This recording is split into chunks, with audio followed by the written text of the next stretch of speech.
नमस्कार साथियों, कस्तूरी देवी कॉलेज की ऑनलाइन क्लासों में आपका हार्दिक स्वागत है। आज हम बीए सेकंड ईयर की जो हमारी क्लासें चल रही हैं राजनीति विज्ञान में, भारतीय राजनीतिक व्यवस्था आपका विषय, उसी के संदर्भ में हम आज चर्चा कर रहे हैं जो हमारी प्रारंभिक क्लास है।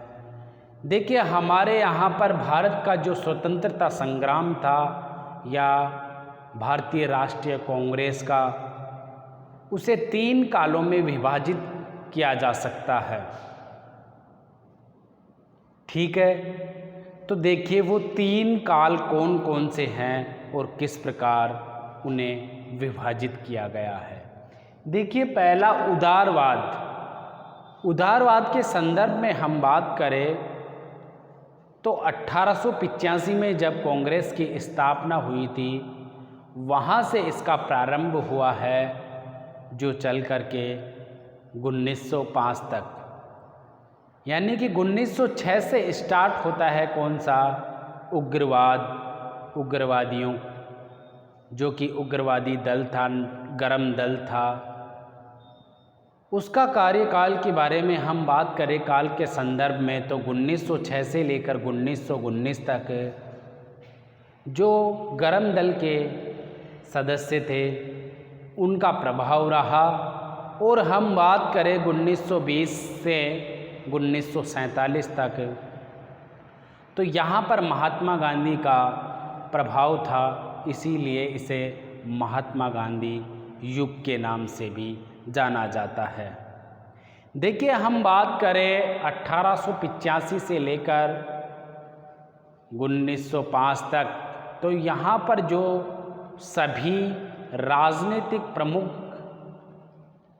सदस्य थे वो सभी नरम स्वभाव के थे। स्वभाव के रूप से वो बहुत ही नरम स्वभाव के थे और वह अपने जो साधन थे वह हमेशा हिंसा से दूर रहने वाले साधनों का प्रयोग करते थे। लेकिन जब इन्हें सफलता नहीं मिल पाई, जो सफलता मिलनी चाहिए थी राष्ट्र को, वह सफलता नहीं मिलने के कारण कुछ नेता असंतोष हो गए और कुछ नेता में असंतोष होने के कारण उन्होंने उग्र रूप धारण कर लिया और उन्होंने इनके जो साधन थे उनका त्याग करके क्रांति के माध्यम से, हिंसा के माध्यम से भारतीय राष्ट्रीय जो स्वशासन है उसकी प्राप्ति का निर्णय लिया। देखिए, हम बात करें उदारवादी प्रमुख नेताओं के संदर्भ में तो उदारवादी प्रमुख नेता गोपाल कृष्ण गोखले, दादू भाई नौरोजी, बहुत सारे नेता उदारवादी थे। इसके अलावा हम बात करें उग्रवादी नेताओं के संदर्भ में तो लाल बाल पाल और अरविंद घोष, ये सभी उग्रवादी नेता कहलाते थे।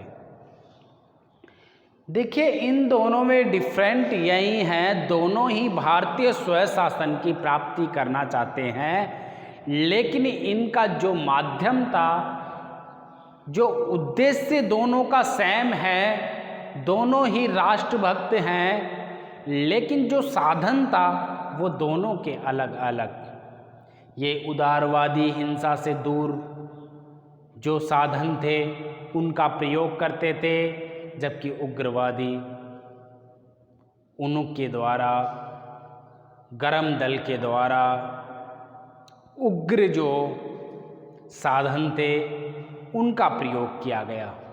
देखिए, हम बात करें यहाँ पर 1920 से लेकर 1947 तक महात्मा गांधी ने बहुत सारे आंदोलन किए, जिसमें हमारी भारत की जनता ने बढ़ चढ़कर हिस्सा लिया और भारत को स्वतंत्रता दिलाई। इसीलिए इस युग को गांधी युग के नाम से जाना जाता।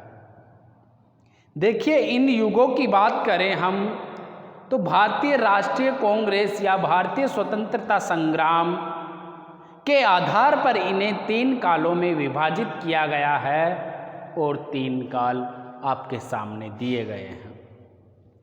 देखिए, हम बात करते हैं इन तीनों कालों में से सबसे पहले उदारवाद के संदर्भ में, यानी उदारवादी राष्ट्रवाद के संदर्भ में। उदारवादी राष्ट्रवाद के संदर्भ में हमारे विचार सबसे पहले हैं कि इसका काल कितना है, इसका समय ये कितना था। देखिए, 1885 से लेकर के 1905 तक का जो काल था, जो समय था, वह उदारवादियों का था। उदारवादियों ने बढ़ चढ़ करके इस समय में हिस्सा लिया और भारतीय राष्ट्रीय स्वतंत्रता में महत्वपूर्ण भूमिका निभाई। इनके द्वारा भारत का जो स्वतंत्रता संग्राम की शुरुआत की गई, कहा जाता है, माना जाता है कि भारत की जो स्वतंत्रता की मेन शुरुआत है वो कहाँ से प्रारंभ हुई है? कांग्रेस की स्थापना से। इन्होंने भारतीयों को एकजुट करने की कोशिश की, सभी भारतीयों को मिलकर के अंग्रेजों के विरुद्ध प्रदर्शन की बात की।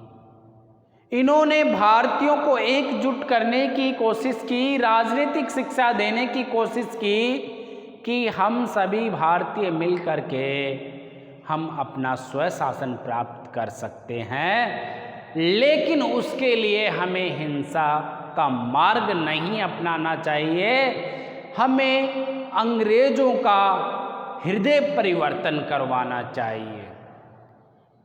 इनकी यह मानना था कि एक दिन ऐसा आएगा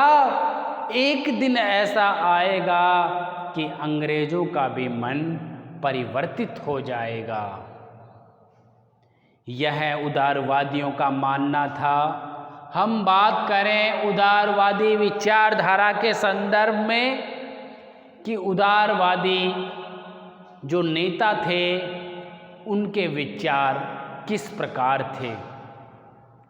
देखिए, उनका प्रथम विचार के बारे में हम बात करें तो ब्रिटिश सरकार के प्रति राजभक्त। इनका मानना था उदारवादियों का, जो ब्रिटिश सरकार है, अंग्रेज है, वह भारत के लिए अच्छाई करेंगे, राजनीतिक सुधार करेंगे। वह भारत के, क्योंकि इनका मानना था कि उनमें भी मानवता है और एक मानव दूसरे मानव का विकास करता है। ये इनका मानना है कि ये भारतीयों का विकास करेंगे। इस प्रकार ये इनके राजभक्त थे। उदारवादियों का मानना था कि ब्रिटिश सरकार भारतीयों का उद्धार करेगी, भारतीयों का विकास करेगी, धीरे धीरे भारतीयों को स्वशासन दे देगी। यह मानना था किनका? उदारवादियों का। इनकी प्रमुख विचारधारा में हम अगर विस्तृत अध्ययन करेंगे तो ये पाएंगे कि इन्होंने अंग्रेजों का विरोध इसलिए नहीं किया कि वह भारतीयों में सुधार चाहते थे, भारतीयों का विकास चाहते थे। उदारवादियों का मानना है कि ब्रिटिश सरकार के प्रति राजभक्त होने के कारण हमें स्वशासन धीरे धीरे दे दिया जाएगा और हमारा विकास किया जाएगा, हमारी राजनीतिक व्यवस्थाओं को में सुधार किया जाएगा, हमारी शिक्षा प्रणाली में सुधार किया जाएगा, हमारे यहाँ पर जो प्रथाएं हैं उनको समाप्त कर दिया जाएगा। अंधविश्वासों को समाप्त कर दिया जाएगा। ये किन का मानना था? उदारवादियों का। यानी उदारवादियों के संदर्भ में हम बात करें तो वो ब्रिटिश सरकार के प्रति क्या थे? राजभक्त थे।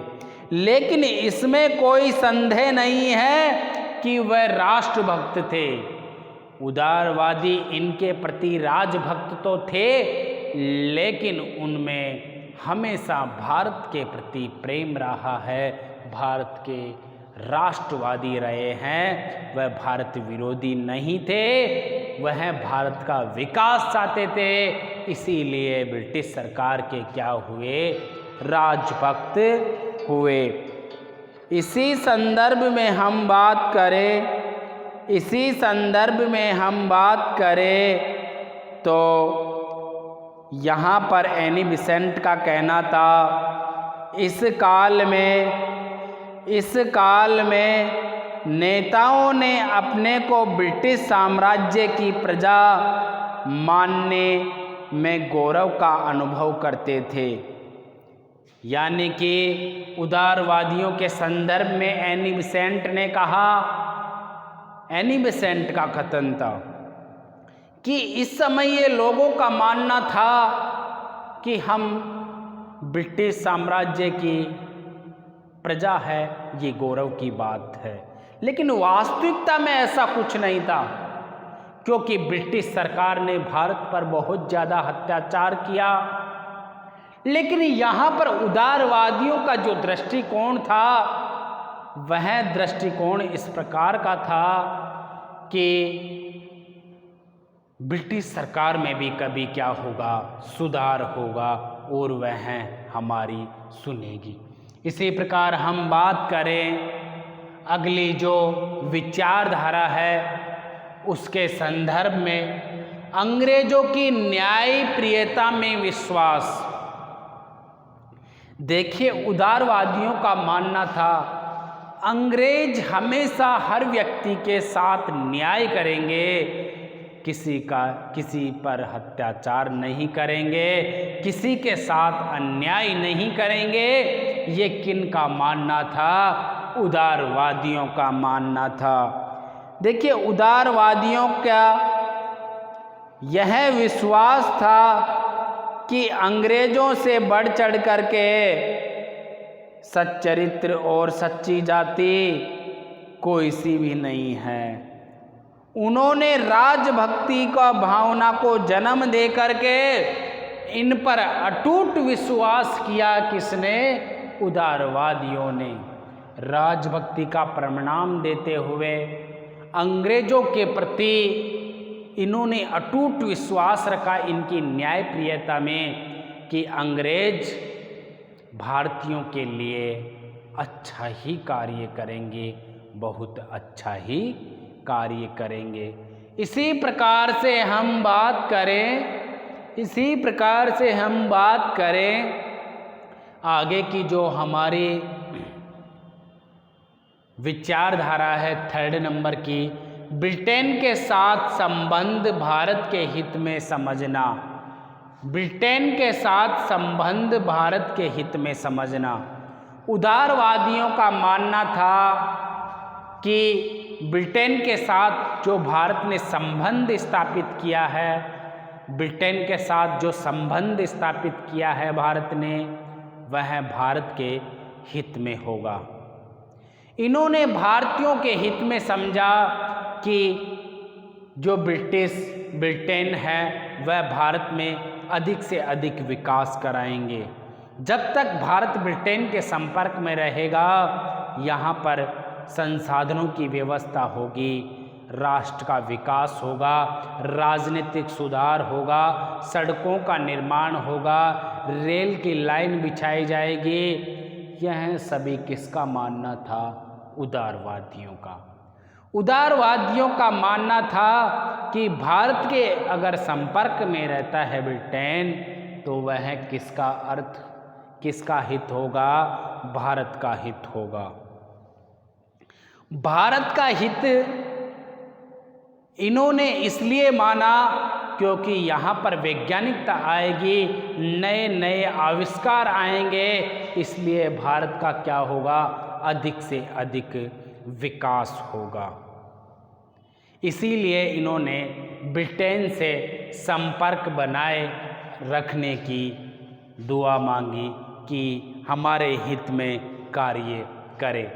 इसी प्रकार से हम बात करें, अगली जो हमारी विशेषता है उदारवादियों की विचारधारा की, क्रमिक सुधार में विकास। ये ब्रिटिश सरकार से धीरे धीरे विकास की अपेक्षा करते थे।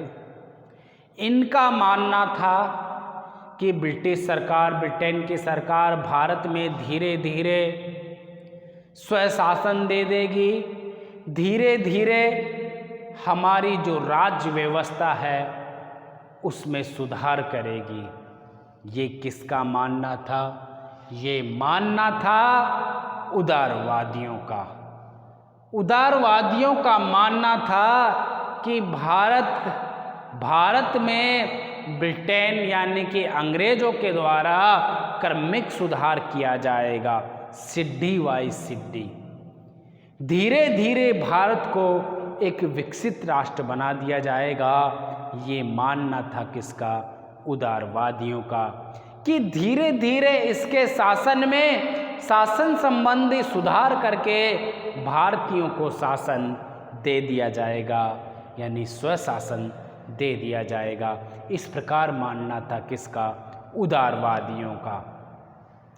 देखिए, इसी संदर्भ में हम बात करें उदारवादियों के लक्ष्य के संदर्भ में, तो उदारवादियों का लक्ष्य प्राप्त करना यही था। उदारवादियों का लक्ष्य कि राजनीतिक स्वशासन की प्राप्ति हो।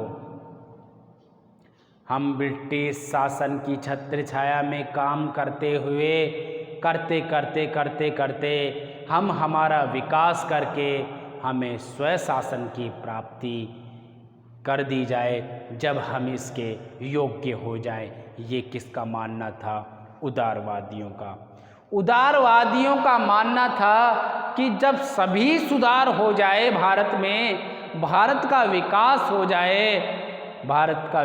हो जाए तो क्या दे दिया जाए भारत को? राजनीतिक स्वशासन। हम इन सभी विचारों के बारे में बात करें कि वो राजभक्त थे, वह ब्रिटिश की न्यायप्रियता में विश्वास करते थे, ब्रिटेन के संबंधों को भारत के हित में समझते थे। लेकिन इसका अर्थ ये नहीं हुआ कि वो हमेशा ब्रिटेन का शासन भारत पे हित में समझते थे। उनका अर्थ था कुछ समय के लिए जो भारत पर शासन कर रहे हैं वह भारत में सुधार करके हमें हमारा शासन सौंप दे। इनका मुख्य उद्देश्य क्या था? स्वशासन की प्राप्ति करना। भारतीयों का शासन लेने का इनका क्या था? मूल उद्देश्य था। इनका जो मुख्य उद्देश्य था वह स्वशासन की ही प्राप्ति करना था। इसी प्रकार से हम कह सकते हैं कि उदारवादियों में राष्ट्रवाद की कोई कमी नहीं थी, क्योंकि वह स्वशासन की प्राप्ति चाहते थे। देखिए, हम बात करें इनकी कार्य पद्धति के माध्यम के बारे में। यह हमेशा हिंसा के जो माध्यम थे उनसे दूरी बनाने के लिए कहते थे कि हिंसा के माध्यम से अराजकता आती है और शासन में उथल पुथल होने के कारण जनता भारतीयों को नुकसान पहुंचता है। ये मानना था किनका? उदारवादियों का। उदारवादियों का कहना है कि हम प्रार्थना पत्र के माध्यम से, समाचार पत्र के माध्यम से हम अपनी बातें अंग्रेजों के समक्ष रखेंगे। अगर हम बार बार हमारी मांगे रखते हैं तो उनका हृदय परिवर्तन हो जाएगा और वो हमारे भारत में सुधार करेंगे और सुधार करते हुए हमें स्वशासन दे देंगे। यह तो मानना था किनका? उदारवादियों का। यानी जो उदारवादी ने साधन का प्रयोग किया वह हिंसा का नहीं था, वह एक शांति के माध्यम से, वह एक शांति के माध्यम से, समाचार पत्रों के माध्यम से, पत्र के माध्यम से, प्रार्थना पत्र के माध्यम से, निवेदन के आधार पर भारत में क्या करवाना चाहते थे? सुधार करवाना चाहते थे, अंग्रेजों का हृदय परिवर्तन करवाना चाहते थे। ये इनकी विचारधारा का मूल आधार है। इसी प्रकार से हमने आज पढ़ा उदारवादियों के जो राष्ट्रवाद की विचारधारा है उसके बारे में हमने पढ़ा। देखिए, हम बात करें इसकी दुर्बलता के बारे में, इसकी कमी के संदर्भ में, तो इसमें कमी ये थी कि इन्होंने जो भी प्रार्थना की वो अंग्रेजों ने स्वीकार नहीं की। यह भी एक इनमें बहुत बड़ी कमी है। इन्होंने हमेशा अहिंसा तरीके से ही, उनके माध्यम से ही स्वशासन की प्राप्ति करना चाहा, जो उस समय तत्काल समय के लिए ठीक नहीं था, क्योंकि हृदय परिवर्तन करना बहुत मुश्किल कार्य होता है अंग्रेजों का। इन्होंने जो साधन अपनाए वो उचित नहीं थे, लेकिन फिर भी हम कह सकते हैं महत्व की दृष्टि से अगर हम इनका निष्कर्ष निकालें तो उदारवादियों में कोई राष्ट्रवाद की क्या नहीं थी? कमी नहीं थी। सभी उदारवादी स्वशासन की प्राप्ति करने के लिए तत्पर थे। भारत के हित के लिए हमेशा स्वशासन के लिए इन्होंने संघर्ष किया। देखिए, हम बात करते हैं संघर्ष के बाद में जो उदारवादी हैं उनकी क्या क्या सफलताएं मिली, उदारवादियों से क्या क्या सफलताएं प्राप्त हुई भारत को। देखिए, पहली सफलता प्राप्त हुई ब्रिटिश शासन के दोष को स्पष्ट करना। उदारवादियों ने लोगों के समक्ष ब्रिटिश सरकार की जो कमियां थी, ब्रिटिश सरकार की जो व्यवस्था में दोष थे, जो ब्रिटिश सरकार ने भारत पर शोषण किया, भारतीयों पर शोषण किया, उन सभी दोषों को सभी लोगों को क्या करवाया? स्पष्ट करवाया। यानी कि उन दोषों के बारे में लोगों को बताया, जिससे कि लोग क्या हुए? जागरूक हुए और ब्रिटिश विरोध प्रदर्शन किया। देखिए, हम बात करें ब्रिटिश शासन के दोषों का, इन्होंने क्या किया? स्पष्टीकरण किया। दादू भाई नौरोजी ने आर्थिक सिद्धांत दिया, आर्थिक निगमन का सिद्धांत। उसके माध्यम से इन्होंने ब्रिटिश शासन के दोषों की स्पष्ट व्याख्या की। इन्होंने कहा कि भारत का पैसा बाहर ले जा रहे हैं अंग्रेज, यहाँ से निष्कासन कर रहे हैं। तो इससे स्पष्ट होता है कि उदारवादियों ने ब्रिटिश सरकार के दोषों का स्पष्ट किया और उसको दूर करने का सुझाव भी दिया। इन्होंने जो यहाँ पर ब्रिटिश शासन के सेना में जो खर्चा हो रहा था उसको कम करने के लिए भी सुझाव दिया। इन्होंने ब्रिटिश शासन के दोषों का स्पष्ट व्याख्या की, जिससे कि लोगों को इसकी जानकारी प्राप्त हुई और सभी में ब्रिटेन अंग्रेजों के प्रति रोष व्याप्त हुआ। इसी प्रकार से हम बात करते हैं अगली सफलता के बारे में, भारतीय राष्ट्रीयता का कारण। भारतीयों में भारतीय होने की जो एकता का भाव प्रकट किया, वो किसने किया? वो उदारवादियों ने किया।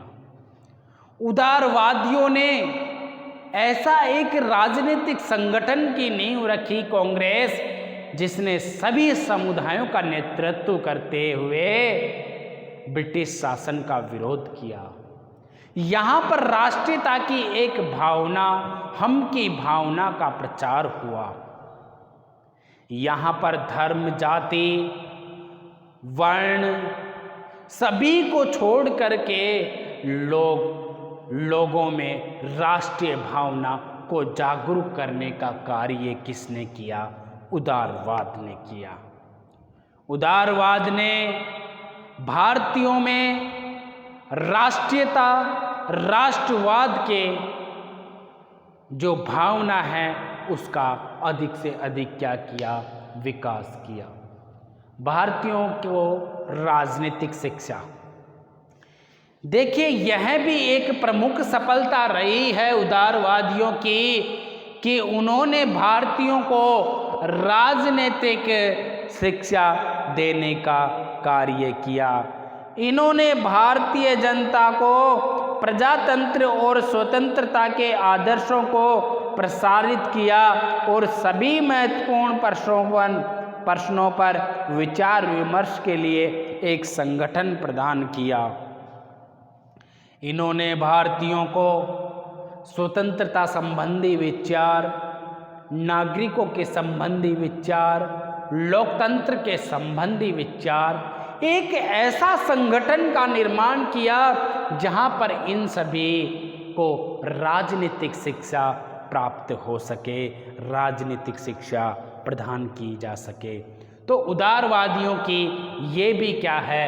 एक बहुत बड़ी सफलता मानी जाती है। देखिए हम बात करें अगली सफलता के संदर्भ में, तो अगली सफलता है स्वतंत्रता का आधार तैयार करना।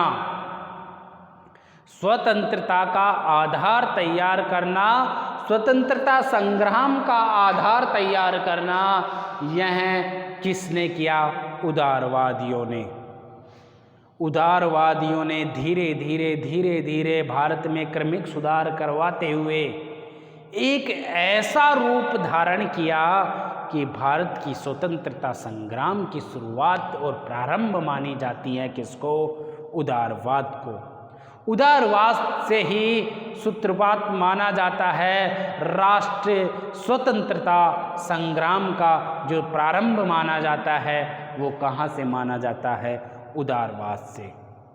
उदारवाद होने के कारण इन्होंने लोगों को जागरूक किया राष्ट्रीय स्वतंत्रता के प्रति, स्वशासन के प्रति। इसलिए लोगों में यह भावना विकसित हुई कि हमें हमारे राष्ट्र को स्वतंत्र कराना है, स्वशासन की प्राप्ति कराना है।